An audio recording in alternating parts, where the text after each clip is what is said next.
Salut tout le monde! Ça faisait longtemps que j'avais pas fait de vidéo. Donc pour cette petite vidéo, je voulais vous parler d'un phénomène que vous pouvez rencontrer de plus en plus de par l'hypersensibilité qui peut se développer chez les uns et les autres. L'hypersensibilité qui va avec comme son nom l'indique, une augmentation de la perception des sens, donc les sens physiques, mais également les sens subtils, donc plus au niveau du ressenti, ce qui va être de l'ordre de l'émotionnel et de l'inconscient, etc. Et puis de l'environnement, enfin voilà. Donc si vous êtes dans cette démarche-là justement et dans cet accueil de ces nouvelles perceptions et ressentis, ça peut être troublant dans votre quotidien. Parce que c'est le cas de pas mal de clients en ce moment, donc c'est pour ça que je me permets de faire une vidéo pour que ça puisse aider un maximum de personnes. Et donc ces nouvelles façons de voir les choses, ces nouvelles perceptions peuvent vous faire changer votre regard sur votre entourage de manière négative et de manière positive, et c'est ça qu'il faut, et c'est là que j'aimerais que mon message puisse intervenir dans le bon sens, c'est que il faut justement pas réagir de manière trop binaire. Parce que vous allez, en fait, c'est pas, vous allez avoir l'impression que les choses vont vous éclater au visage, que les choses vont très vite, que les gens ont peut-être changé, vous allez vous sentir extrêmement bousculé, mais en fait c'est vous à ce moment-là qui êtes en train de changer, vous êtes en train de développer justement vos ressentis et finalement même si les gens en face de vous évoluent bien entendu dans un sens ou dans un autre, parfois elles sont sur leur ego, parfois sur leur potentiel, parfois branchées sur juste la neutralité, parfois peu importe, c'est surtout vous en fait qui à ce moment-là développez votre ressenti. Donc qu'est-ce qui se passe dans ces moments-là?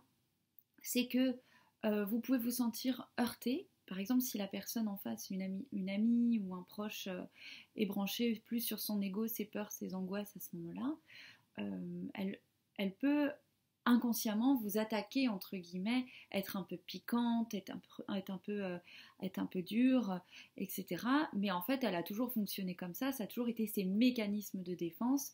C'est que là, vous, en étant en pleine intégration de votre hypersensibilité, vous allez l'accueillir de manière violente et vraiment frontale, comme si ça avait augmenté votre curseur en fait à l'intérieur d'alerte et de douleur. Et donc par rapport à ça, sachez que il faut tout de suite se modérer. C'est pour ça qu'il faut pas réfléchir de manière binaire. C'est que cette personne-là n'est pas forcément toxique ou n'est pas forcément méchante, elle est juste dans sa compulsion comme elle l'a toujours été, comme on l'est tous à des moments où on est mal, et que vous l'avez ressenti de manière très forte. Ça peut être aussi le cas quand vous voyez quelqu'un un proche pareil, vous avez la sensation qu'il vous ment, vous sentez qu'il vous ment, mais en fait il n'est pas en train de vous mentir parce qu'il n'en a pas conscience qu'il est en train de mentir. Il se ment d'abord à lui-même et ensuite il vous sort un discours effectivement cousu de fil blanc entre guillemets pour vous dans votre ressenti, dans votre perception, c'est clair et limpide à vos yeux, mais encore une fois, ce n'est pas venu à la conscience de cette personne, donc c'est injuste en fait de lui donner des fausses intentions en fait quand vous avez eu un train d'avance, c'est ça, vous avez juste un train d'avance sur elle. Donc ça permet de relativiser, ça permet aussi d'activer un maximum la compassion, la tolérance, parce que même si vous êtes la personne entre guillemets avec le plus de perception au monde, vous serez vous-même victime de déni pour vous-même. Parce qu'on a tous un inconscient, donc on se ment à soi-même. Parfois ça arrive quand on est sur des clés d'évolution qui sont difficiles, quand on est sur des limites qui nous sont propres. Donc ça veut dire que un ami pareil qui rentre aussi dans son hypersensibilité, dans sa finesse d'esprit, dans ses sens subtils, etc., peut avoir exactement le même ressenti sur vous, à se dire mais c'est pas possible, il est en train de me bananer, il est en train de me mentir, etc. Alors que non, c'est vous qui vous mentez à vous-même et c'est votre discours qui du coup sonne faux ou qui est discordant pour une personne qui a l'habitude d'être branchée sur votre lumière et non sur votre ego. Voilà. Alors J'espère que c'est assez clair, en gros que c'est pour dire que parfois vous allez ressentir des choses, mais que c'est en avance en fait sur ce que la personne a pris conscience et vice-versa. Donc plus on avance vers une humanité qui va se décomplexer de l'hypersensibilité, qui va accepter les sens subtils, etc., plus les gens vont aussi s'accueillir dans ce mouvement. Donc on va être de plus en plus nombreux à être sur ce chemin-là, mais on ne sera pas forcément... bah, en fait, il ne faut pas attendre, même si par exemple vous êtes deux amis hyper connectés, avec des messages très régulièrement, enfin, voilà, très branchés sur le subtil, eh bien vous devez garder un principe en tête, c'est que quand vous êtes ensemble et que vous êtes branchés sur la même longueur d'onde, donc sur l'amour et sur votre potentiel, c'est merveilleux, c'est fantastique, mais il y aura toujours la matière et l'ego qui fait que tout simplement on ne peut pas transpercer le corps d'une personne avec son propre corps, voilà, comme si on était un fantôme. On a une limite, une barrière.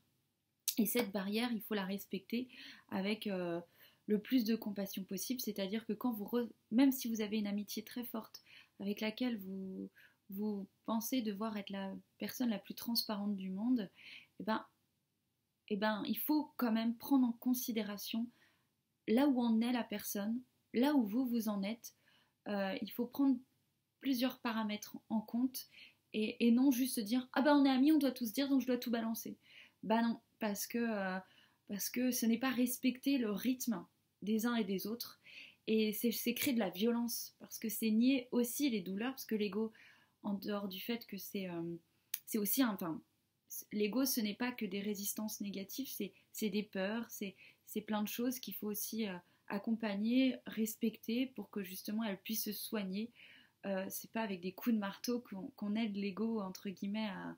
Enfin ça dépend mais je crois pas à des méthodes violentes pour permettre à l'ego de reprendre une place juste en soi. Donc voilà, en gros observation, ressenti, questionnez votre ressenti justement sur ah ok, est-ce qu'elle en a conscience cette personne? Non. Ah très bien, est-ce que je lui en parle? Non. D'accord. Donc qu'est-ce que je fais? Rien. T'es là, juste la présence. La présence suffit. C'est parfois uniquement ça dont on a besoin les uns pour les autres. Parce que de toute façon, comment dire, on ne peut pas aller plus vite que la musique au vu de nos défis, voilà, d'incarnation. J'espère que cette vidéo vous aura éclairé, aidé sur ce sujet en tout cas. Je vous fais plein de gros bisous.